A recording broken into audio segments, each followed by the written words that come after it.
세기의 또 다른 싸움에 오신 걸 환영합니다. 첫 번째 참가자가 링에 들어갑니다. 메갈로돈입니다.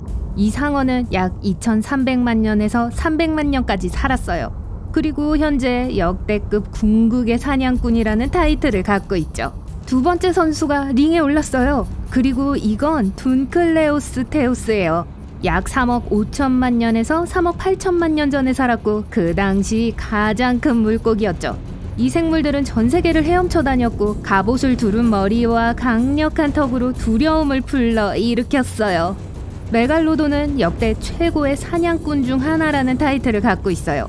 과학자들은 고대 상어의 사냥 전략을 알아낼 수 있었어요. 이 생물들이 귀신같이 상대의 취약한 부분이 어디에 있는지 알아낸다는 걸 알게 되었죠. 중요한 장기를 치고 빠르게 적들을 무력화시켰어요. 가끔 이 고대 상어들은 큰 바다 생물들을 움직이지 못하게 지느러미를 겨냥하기도 했어요. 그게 더 큰 상대들을 방어 불가한 무방비 상태로 만들었죠. 메갈로돈이 사용한 또 다른 전술은 공성망치 접근이었어요.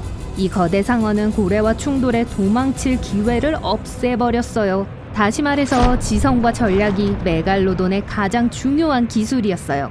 그 당시에 메그는 세계에서 가장 큰 상어였어요. 하지만 바다에는 예를 들어 고래처럼 그들보다 훨씬 큰 생물들이 있었어요. 그리고 메그는 그들에게 달려들 용기가 항상 있는 건 아니었어요. 둔클레오스 테우스의 경우 비장의 카드는 강력한 턱이었어요. 보통 이 물고기는 더 작은 동물을 향해 헤엄치곤 했어요. 그러고 나서 순식간에 거대한 입을 열었어요. 그럼 다가오는 먹잇감이 물과 함께 안으로 당겨지겠죠. 찰리야 잘가. 이 생물이 성숙해짐에 따라 턱 모양도 변했어요. 그래서 태어난 후에는 크고 부드러운 물고기만을 먹을 수 있었죠. 하지만 나이가 들면서 더 단단한 것들을 물어뜯을 수 있게 됐어요. 그리고 나중에 둔클레오스 테우스는 딱딱한 껍데기를 가진 바다 생물 혹은 기본적으로 그 당시에 존재했던 모든 바다 동물을 씹기 시작했어요. 징소리가 들리나요? 우리의 바다 괴물들이 직접 대면할 시간이라는 뜻이에요.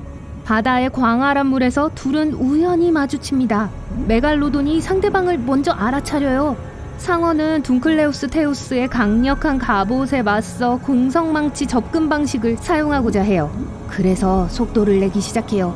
하지만 둔클레오는 충돌을 피해요. 메그가 돌아서면서 둔클레오스 테우스는 상어의 꼬리를 잡을 기회를 얻게 돼요. 순식간에 강력한 턱이 상어 지느러미를 물어요. 아야! 하지만 이 물고기의 뼈판은 메그의 두꺼운 피부를 물어뜯기에는 너무 짧아요. 메갈로돈은 둔클레오스 테우스를 몸에서 떨어뜨리기 위해 강력한 꼬리를 비틀고 흔들기 시작해요. 마치 로데오 같아 보여요. 둔클레오가 강력한 한 방을 맞고 잠시 기절했어요. 메갈로돈은 이 시간을 이용해서 몸을 돌려요. 몇 초 후 거대 상어는 엄청난 턱을 벌리고 한 입에 싸움을 끝내요. 그래서 오늘 다시 한번 메갈로돈은 자신이 바다 세계의 최고의 사냥꾼이라는 타이틀에 걸맞는다는 걸 증명합니다. 고대 상어는 더 강한 상대를 찾아 방황을 계속해요. 채널 고정하세요. 신사숙녀 여러분, 세계의 싸움에 오신 걸 환영합니다. 좌코너에는 역사상 가장 유명한 공룡인 티라노사우루스 렉스가 있습니다. 그녀를 티리안나라고 부릅시다. 그녀는 약 7천만 년 전에 존재했고 오늘날 북미 영토의 진정한 여왕이었죠. 우코너는 바다의 악몽인 메갈로돈입니다. 이건 메건이라고 부를게요. 이 종은 약 300만 년 전에 멸종되었지만 이에 대한 전설은 여전히 살아있어요. 지금까지 존재했던 상어 중 가장 큰 상어이자 그 당시에 슈퍼 포식자였어요. 비록 우리 티라노가 가장 큰 종은 아니지만 티리안나는 여전히 가장 위험한 것 중 하나로 남아있죠. 하지만 이제 그녀의 상대의 크기를 봅시다.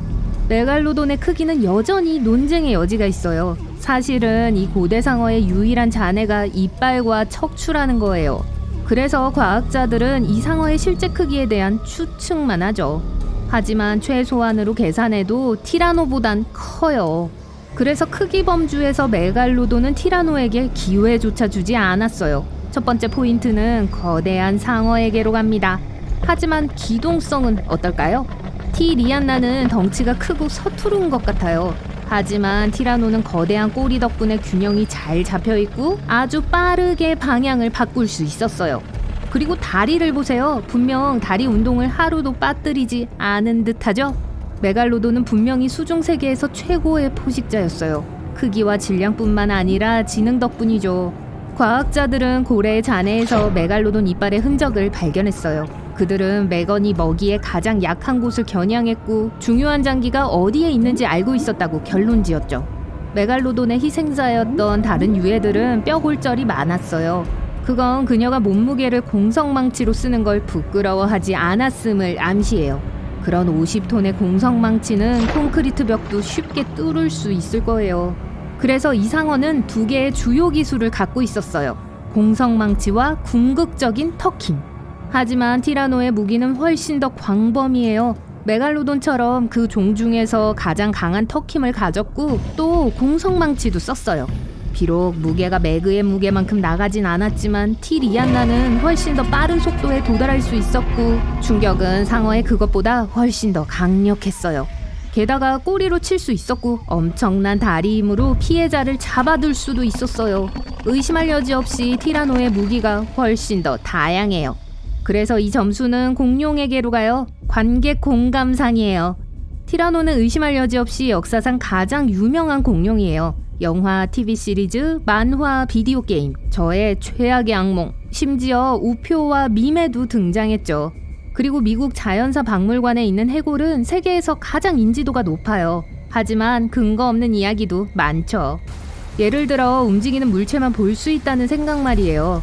한 유명한 영화에서 주인공들은 제자리에 얼어붙은 채로 티라노로부터 탈출했어요.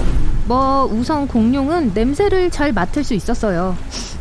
두 번째로는 티라노는 시력이 뛰어나요. 사실 인간보다 13배나 더 선명하게 보죠. 반면에 메갈로돈은 진짜 악마의 명성을 갖고 있어요. 메갈로돈이 어선을 파괴하는 장면은 전 세계 시청자들이 여전히 가장 좋아하고도 두려워하는 장면이죠. 하지만 남은 유해가 너무 적어서 실제로 어떻게 생겼는지 추측만 할 뿐이에요. 그래서 인기는 인스타그램의 티렉스가 훨씬 더 많을 거예요. 티라노가 점수를 땁니다. 징소리가 나고 싸움을 시작할 시간이라는 걸 의미하네요. 이 두 포식자는 북아메리카 해안에서 만나요. 메갈로돈은 대부분 깊은 물에서 살았지만 때때로 해변 근처에서 사냥하기도 했어요. 티라노도 이 지역에 있었고 이제 두 포식자가 대면하게 되었습니다. 얕은 물에서 메갈로돈은 훨씬 더 느려지고 티라노는 무는 걸 쉽게 피해요. 하지만 티리안나는 몸 때문에 물에 잠수할 수가 없어 상어를 공격하는 게 어려워요. 티라노는 더 얕은 물로 퇴각하기로 해요. 메갈로돈 메가는 떨어져 공룡을 물어뜯고 50톤 무게로 박살내버리려고 하고 있어요. 티라노가 균형을 잃고 넘어져요. 이제 아무것도 도움이 되지 못해요.